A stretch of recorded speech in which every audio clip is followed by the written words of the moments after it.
Several years ago, 몇 년 while 전 attending 솔트레이크 meetings in 시티에서 열린 모임에서 저는 우리의 사랑하는 선지자 러셀 M. 넬슨 회장님과 인사를 나눈 적이 있었습니다. 여느 때와 다름없이 회장님은 다정하고 친근하게 마크, 어머님은 잘 지내고 계신가? 하고 물으셨습니다. 저는 그 주 초에 뉴질랜드에 있는 어머니 집에서 어머니와 함께 지냈고 어머니는 나이가 들어가시지만 신앙심이 깊으며 당신이 아는 모든 이에게 영감을 주고 계신다고 말씀드렸습니다. 그러자 회장님은 이렇게 말씀하셨습니다.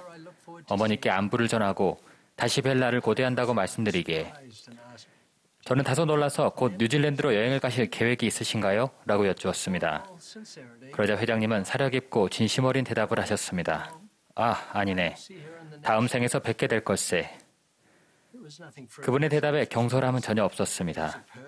그것은 사실을 있는 그대로 표현하신 것이었습니다. 그 개인적이고 뜻하지 않은 순간에 저는 살아있는 선지자로부터 죽음 이후에도 삶이 계속된다는 순수한 간증을 듣고 느꼈습니다. 이번 주말 연차 대회에서 여러분은 살아있는 사도와 선지자들이 예수 그리스도의 부활에 대해 간증하는 것을 듣게 될 것입니다. 우리 종교의 기본 원리는 예수 그리스도에 대한 사도들과 선지자들의 간증, 즉 그분은 돌아가셨고 매장되셨으며 3일 만에 부활하셨다는 데 있습니다. 우리 종교에 관한 다른 모든 것은 단지 이 진리에 부속되어 있을 뿐입니다. 약속드리건대 여러분이 진정한 의도를 가지고 귀를 기울이신다면 영이 여러분의 생각과 마음에 그 간증의 참됨을 확인해 줄 것입니다. 예수님의 고대 사도들은 돌아가셨던 그분이 그들에게 다시 나타나신 이후 완전히 달라졌습니다. 그들 중 10명이 부활하신 예수님을 직접 보았습니다. 그 10명과 함께 있지 않았던 도마는 내가 보지 않고는 믿지 아니하겠노라 라고 말했습니다. 이후에 예수께서는 도마에게 이렇게 훈계하셨습니다. 믿음 없는 자가 되지 말고 믿는 자가 되라. 그런데 주님께서는 다음과 같이 신앙의 중요성을 가르치셨습니다. 보지 못하고 믿는 자들은 복되도다. 부활하신 주님은 사도들에게 당신에 대해 간증하라는 책임을 주셨습니다. 오늘날 살아있는 사도들과 마찬가지로 그들은 세속적인 직업을 떠나 남은 생애 동안 하나님께서 이 예수를 일으켜 세우셨음을 담대하게 선언했습니다. 그들의 강력한 간증으로 수천 명이 침례를 받으라는 권유를 받아들였습니다. 부활절 아침이 주는 영광스러운 메시지는 모든 기독교의 중심이 됩니다. 예수 그리스도는 죽은 자 가운데서 살아나셨으며 이 때문에 우리 역시 죽음 이후에 다시 살게 될 것입니다. 이 지식은 우리의 삶에 의미와 목적을 부여해 줍니다. 우리가 신앙으로 나아간다면 고대 사도들처럼 우리도 완전히 달라질 것입니다. 우리도 그들처럼 예수 그리스도를 믿는 신앙으로 말미암아 어떤 고난도 견딜 수 있게 될 것입니다. 그 신앙이 있을 때 우리는 우리의 근심이 도리어 기쁨이 될 때를 희망하게 됩니다. 제 신앙은 슬픔의 시간 후에 시작되었습니다. 제 부모님은 뉴질랜드에서 양을 키우며 행복한 삶을 사셨습니다. 젊은 부부 시절에 두 분은 세 딸을 얻는 축복을 받으셨습니다. 그들 중 막내의 이름은 앤이었습니다. 어느 날 호숫가에서 휴일을 보내던 중 아장아장 걸어다니던 17개월 된 앤이 사라졌습니다. 부모님은 애타게타를 찾아 나섰지만 앤은 몇 분 뒤 물속에서 숨이 멎은 채로 발견되었습니다. 그 악몽 같은 일이 가져온 슬픔은 말로 다할 수 없을 정도였습니다. 아버지는 두 분의 삶에서 기쁨 한 더미가 영영 사라져버렸다고 수년 후에 적으셨습니다. 또한 그 일을 계기로 인생에서 가장 중요한 질문에 대한 답을 갈망하게 되셨습니다. 우리의 소중한 애는 어떻게 될까? 그 아이를 다시 볼 수 있을까? 우리 가족은 어떻게 다시 행복해질 수 있을까? 이 비극이 있고 몇 년이 지난 후 예수 그리스도 후기 성도 교회에서 나온 2명의 젊은 선교사가 우리 농장을 찾아왔습니다.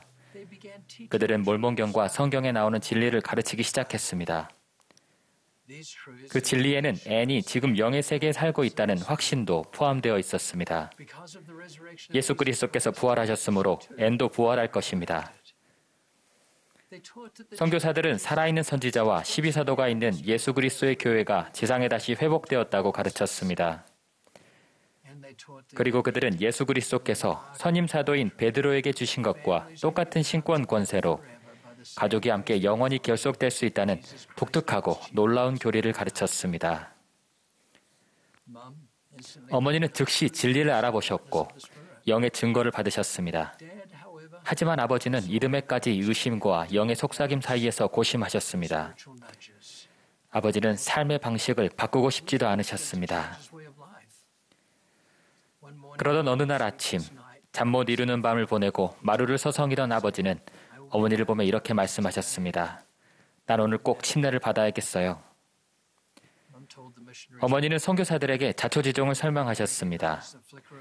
선교사들은 지금 아버지의 내면에서 신앙의 불씨가 깜박이고 있어 그것이 순간 타오르거나 꺼져버릴 수도 있음을 즉각 감지했습니다. 그날 아침 우리 가족은 가장 가까운 해변으로 갔습니다. 아직 어린아이들이었던 우리는 무슨 일이 일어나고 있는지도 모른 채 모래 언덕에서 즐겁게 놀았고 그러는 동안 보이드 그린 장로님과 게리 셰필드 장로님이 부모님을 바다로 모시고 가서 침례를 주었습니다.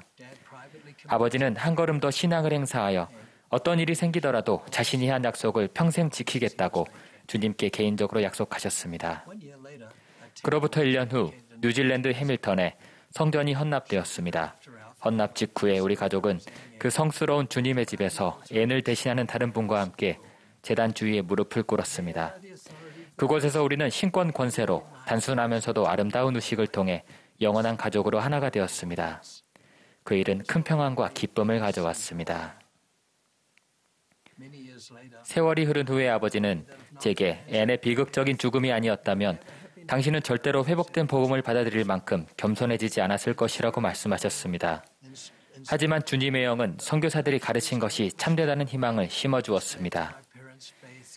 부모님의 신앙은 계속 자라났고 두 분은 조용히 그리고 겸손하게 인생의 모든 결정을 인도하는 간증의 불길로 타오르기에 이르렀습니다. 저는 제 부모님이 미래 세대에 보여주신 모범에 항상 감사할 것입니다. 두 분이 깊은 슬픔을 신앙으로 응하셨기 때문에 얼마나 많은 삶이 변화되었는지 측정할 수 없을 정도입니다.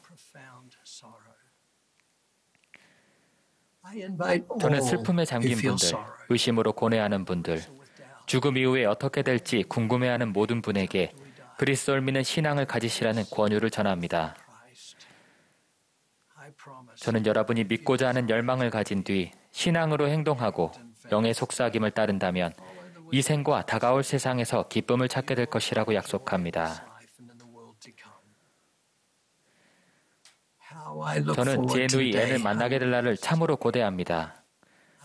또한 30여 년 전에 돌아가신 아버지와 기쁘게 재회할 날을 손꼽아 기다립니다. 저는 신앙에 따라 생활할 때, 즉 보지 않고도 믿을 때, 그리고 그에 대하여 성신의 권능으로 예수 그리스도께서 살아계심을 알 때 누리게 되는 기쁨에 대해 간증합니다. 저는 제 마음과 영혼을 다해 예수 그리스도와 그분의 회복된 복음을 따릅니다. 그렇게 함으로써 제 삶은 모든 면에서 축복을 받고 있습니다. 저는 예수가 그리스도요 하나님의 아들이시며 우리의 구주이자 구속주이심을 압니다. 예수 그리스도의 이름으로 말씀드립니다. 아멘.